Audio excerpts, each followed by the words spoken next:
Bonjour.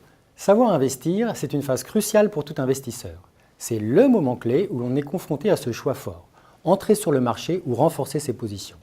Dans cette phase, les aspects psychologiques sont très nombreux et très impactants. Voyons-les ensemble. La première tendance naturelle, c'est la résistance au changement. Prenons un exemple. Imaginons que l'on soit dans un marché neutre ou baissier. Les aspects négatifs prédominent.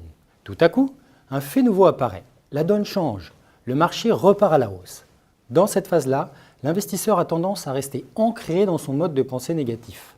Paradoxalement, la nouveauté est perçue comme apportant plus de risques que d'avantages. On a alors tendance à résister au changement, à préférer le statu quo. Cela prive d'une bonne partie de la tendance haussière à venir.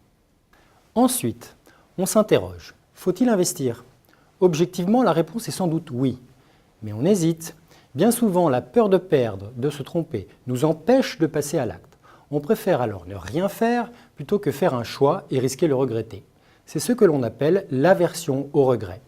Une façon de contourner ce biais est de renverser le problème, de poser la question à l'envers, c'est-à-dire « Suis-je prêt à vendre ma partie déjà investie ?» Bien sûr que non, puisque la situation s'améliore. Alors, s'il ne faut pas vendre, eh bien j'achète. Cela peut aider à réduire cette phase de sous-réaction aux informations nouvelles, parfois longue et dommageable.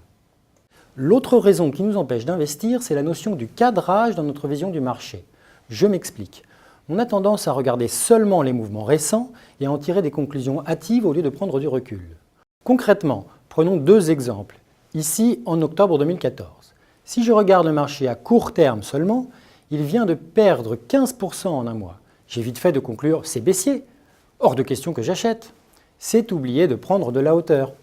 En regardant le marché à plus long terme, ici sur 2 ans, le CAC avait progressé de 57%, sans réelle consolidation. Quoi de plus normal qu'une correction intervienne? C'est même une opportunité pour investir. Vous l'aurez bien compris, prendre de la hauteur peut tout changer à notre analyse du marché. Autre exemple, en janvier 2015, le CAC vient de prendre 15% en 2 mois. Si je ne regarde que le court terme, j'ai vite fait de conclure « le marché est trop monté, je ne vais quand même pas acheter au plus haut, j'attends, j'achèterai plus bas ». Là encore, c'est oublier la configuration à long terme. La voici. Le marché sort d'une phase corrective de 7 mois. Il reprend tout juste sa tendance haussière. La suite, la voilà. Le CAC est monté de 15% de plus en 2 mois. Il fallait investir. Encore une fois, la prise de hauteur a été bien utile. Voilà, j'espère que cela vous aidera à savoir investir.